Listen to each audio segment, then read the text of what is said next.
Hey, welcome back to your favorite calculus class. We're going to take a look at the precise definition of a limit, or a mathematically rigorous definition. Up until this point, we really just said, if we have a limit as, whatever our function looks like, the limit as x goes to c of this function L, we're just saying that, hey, as I get closer and closer, I can get as close as we want, right? Arbitrarily close to that, and we don't even care if there's a hole there, but we can get arbitrarily close to it, then yes, we have an existence of a limit. We have a limit in this case of L. So the game that we're playing and that we're going to make formal here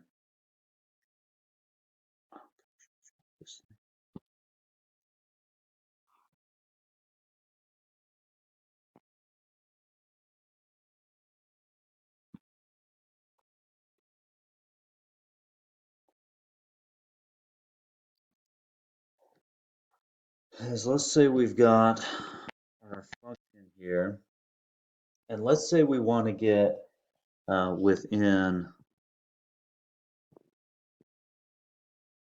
um, zero point 0.5 of L. We want to get within zero point 0.5. So this right here would be L plus zero point 0.5. This would be L minus zero point 0.5. Okay, so we're trying to get within a half unit of L.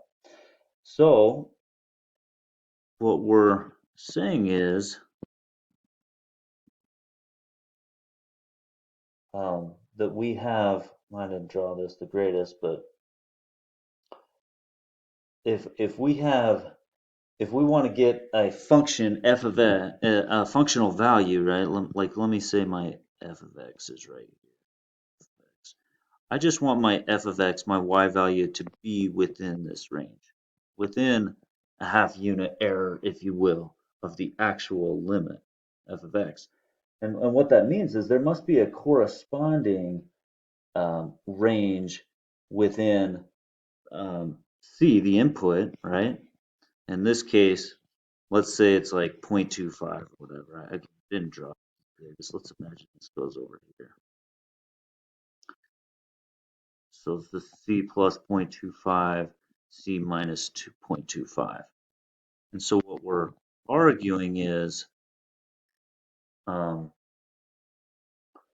for any epsilon that I pick, for any error that I pick, in this case 0.5, there's going to be a corresponding range here, and what we're going to call that is a delta, such that whatever my distance between the function and the limit is, okay, there's going to be that the x is going to be within that delta range.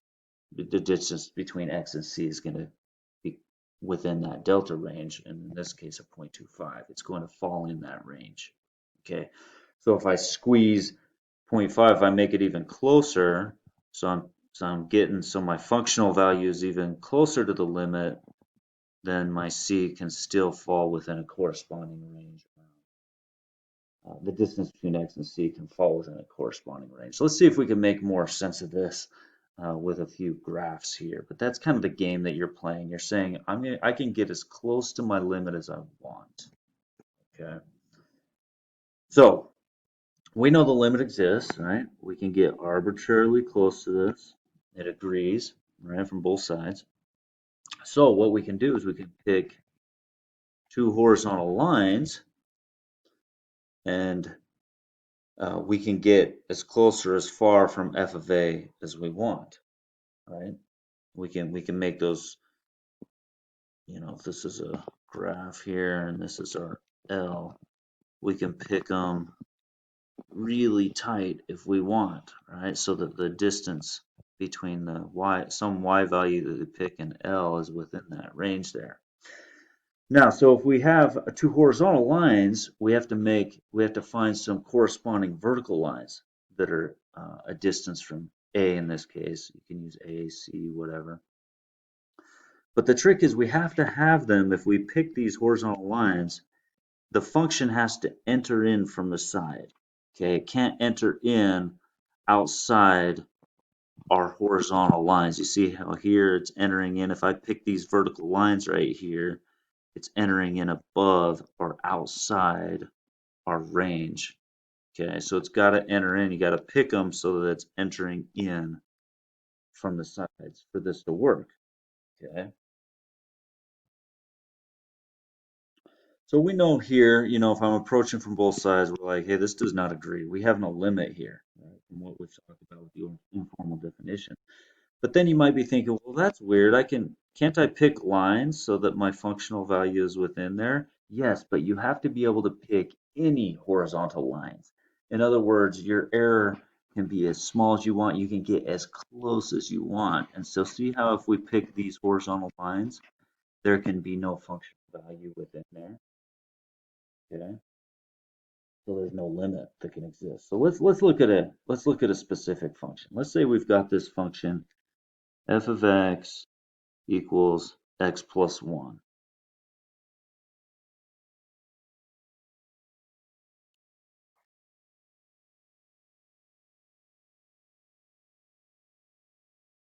Zero, 1. Draw it. Okay, so here's our function. All right. So we're looking at the limit. Here is x goes to 2 of this function x plus 1, which we know is 3. Right. Okay, so we're right here. Here's our 2, and here's our limit. Right, which is 3 in this case. Okay. So let's say we pick some horizontal lines. So we're going to get that close to it. In other words, the limit plus some distance epsilon. So this distance is epsilon. And this would be 3 minus the epsilon. Okay. So we're going to require our function to be inside these lines.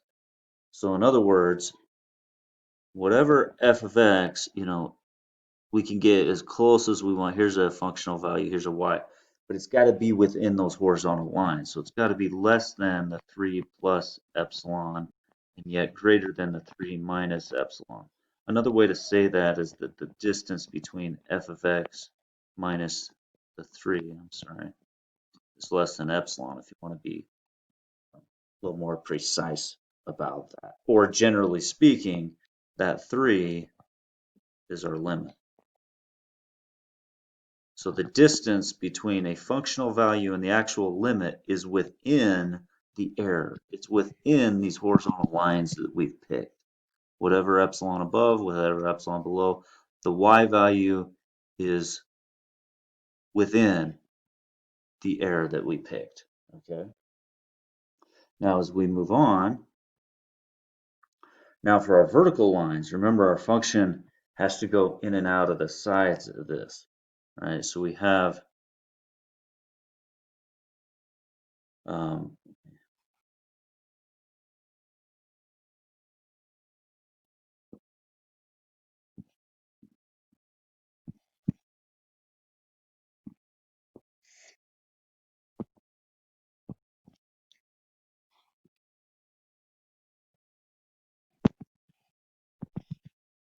this is the 3 plus epsilon, this was the 3 minus epsilon right there.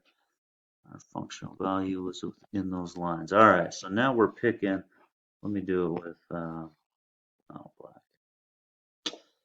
So we got to pick corresponding, remember this is the limit as x goes to 2 of x plus 1. So our c is 2.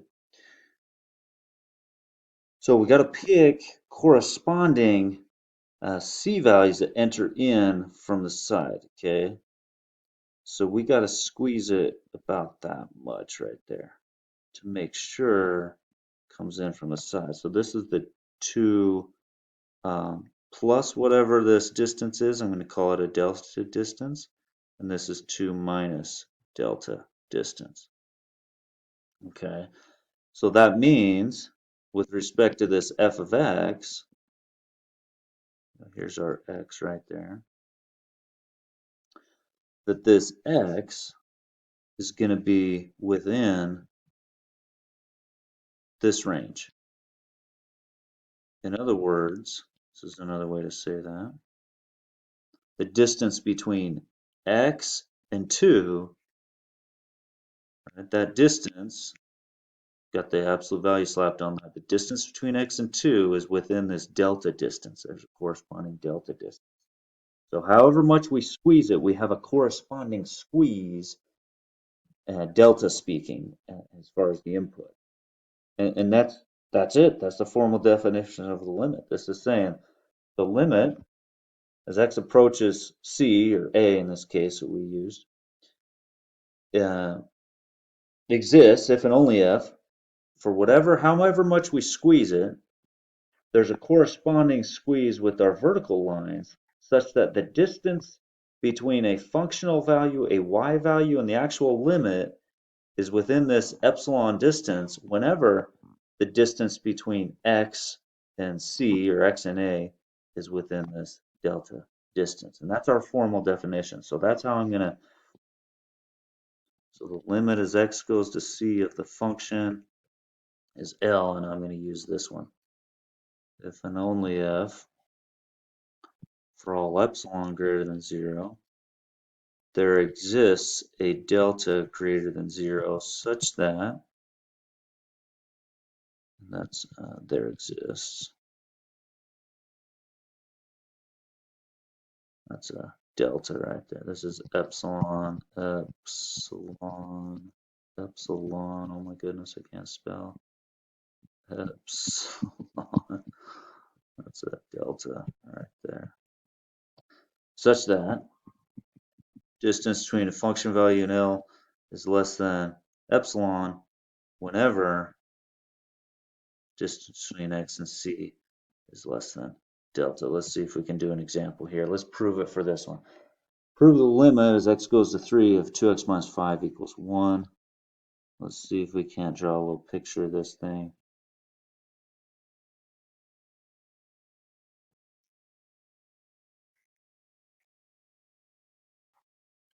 Okay, so we've got this line here. We're trying to prove the limit as x goes to 3 of 2x minus 5 equals 1. Well, we know the limit is 1, L, which is 1, right?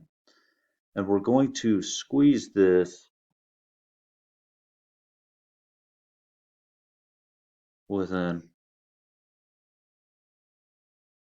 certain amount. Let's call this the L plus epsilon, the L minus epsilon, whatever epsilon is. Right? Maybe it's 1 unit, maybe it's 0.7 units, whatever it is, we can squeeze it, we can get and we know that our functional value has got to be within that range.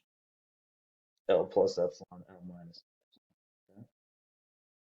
And we'll start the formal process proving this here.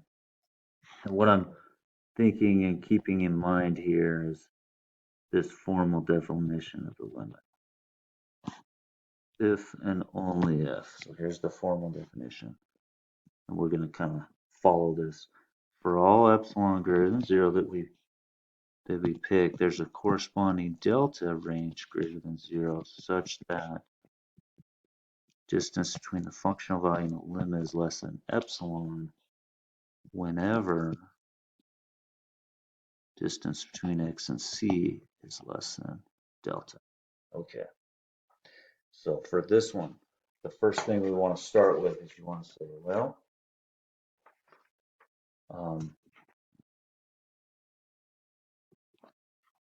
let's let epsilon be greater than 0, delta greater than 0, and we're going to assume distance between x and c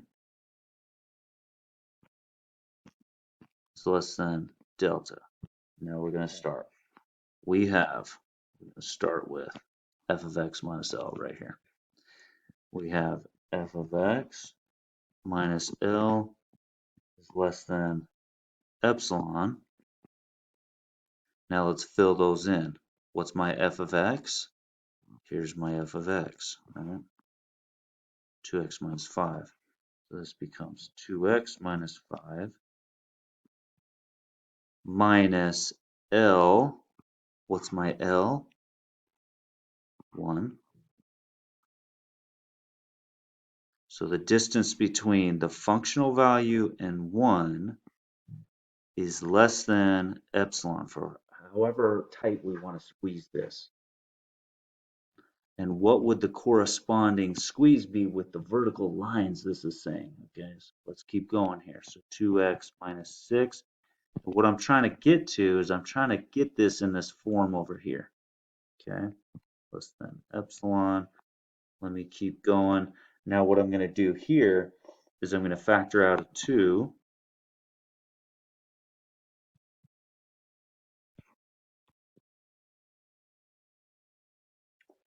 And I can now remember the absolute value of a times b is the absolute value of a times the absolute value of b. So that's the absolute value of 2 times the absolute value of x minus 3. So we take the absolute value of 2 out, which the absolute value of 2 is just 2. Remember, I'm trying to get right here. So I'm trying to isolate x minus c. Notice that's my c right there, the 3. See the c? So now I just got to get rid of this 2. So I divide this by 2, that by 2. And there you have it.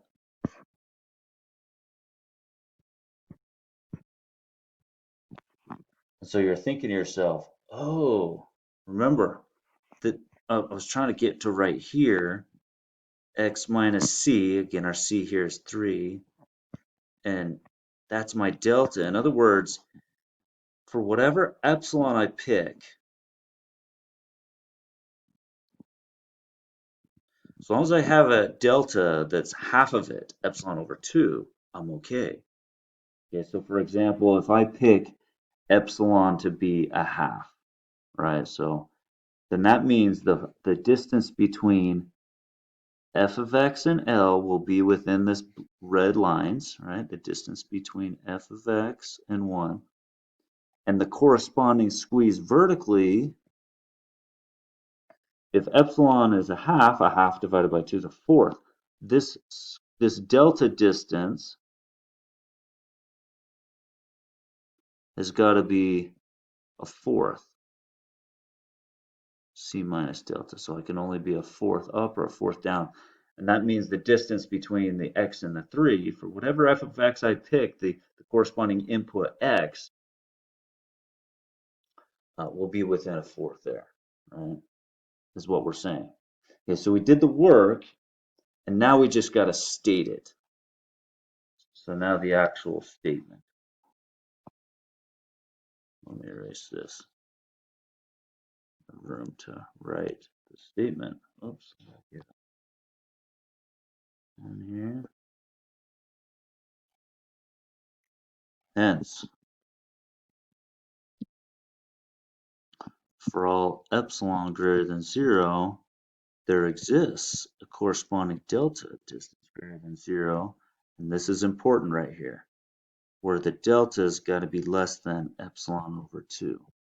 Okay, so far, however much we want to squeeze it with those horizontal lines, the delta lines have got to be half that, right? Epsilon over 2 in this case, such that the distance between f of x and the limit, which was 1, is less than epsilon whenever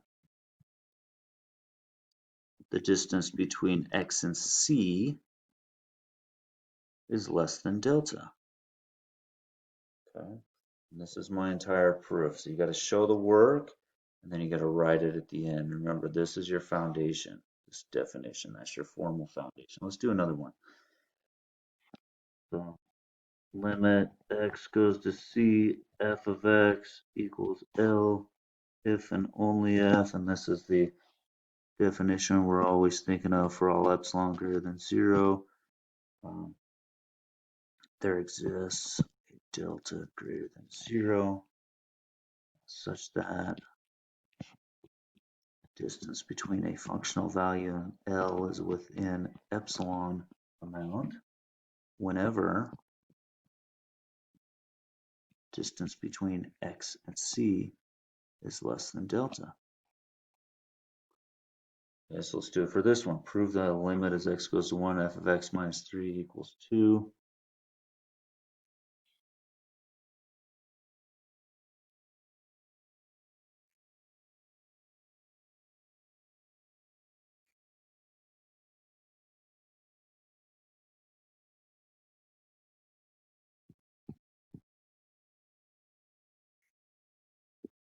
Okay, so here's our function, here's our limit, which is 2. Okay. So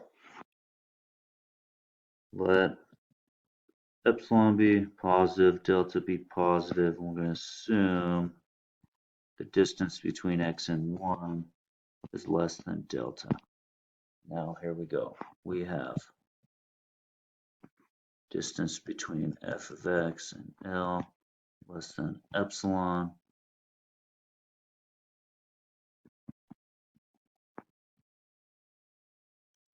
F of x is 5x minus 3.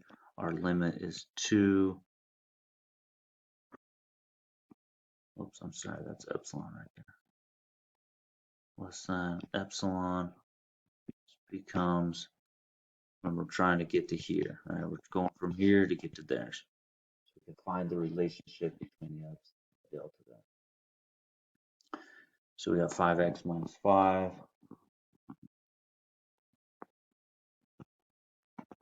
less than epsilon. Take a 5 out.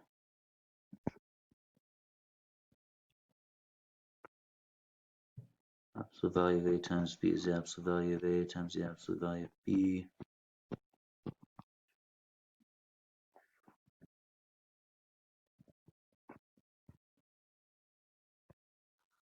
And there it is. That's what our delta needs to be, less than epsilon over 5. So now we can write it. Hence, for all epsilon greater than 0, there exists a delta greater than 0, and specifically this delta's got to be less than whatever, a fifth of whatever epsilon we picked, such that the distance between f of x and L, which is 2 in this case, is less than epsilon within the range whenever x minus 1 c less than delta.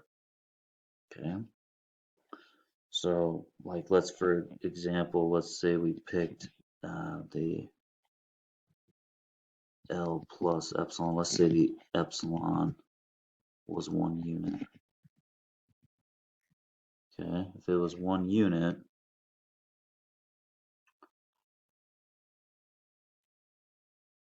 then this is saying, you know, and so whatever, however close, arbitrarily close I get, this function's going to be within 1 unit above, so up to 3 or down as low as 1, but it's going to be within there. So this corresponding c, here's our c, or distance between x and c has got to be within this range. And then what's our range here? Well, if our epsilon is 1, then it'll be 1/5. So I'm only going to be around 1/5. So that means the x will be within here, the corresponding x. Whatever f of x we pick that's within epsilon, it'll be within 1/5 of c, that x input. Okay. So again, I can get arbitrarily close to it, as close as I want to L. Close as I want to L. Okay. So that's how we think about the formal definition of the limit. I hope you enjoyed that discussion. See you guys next time.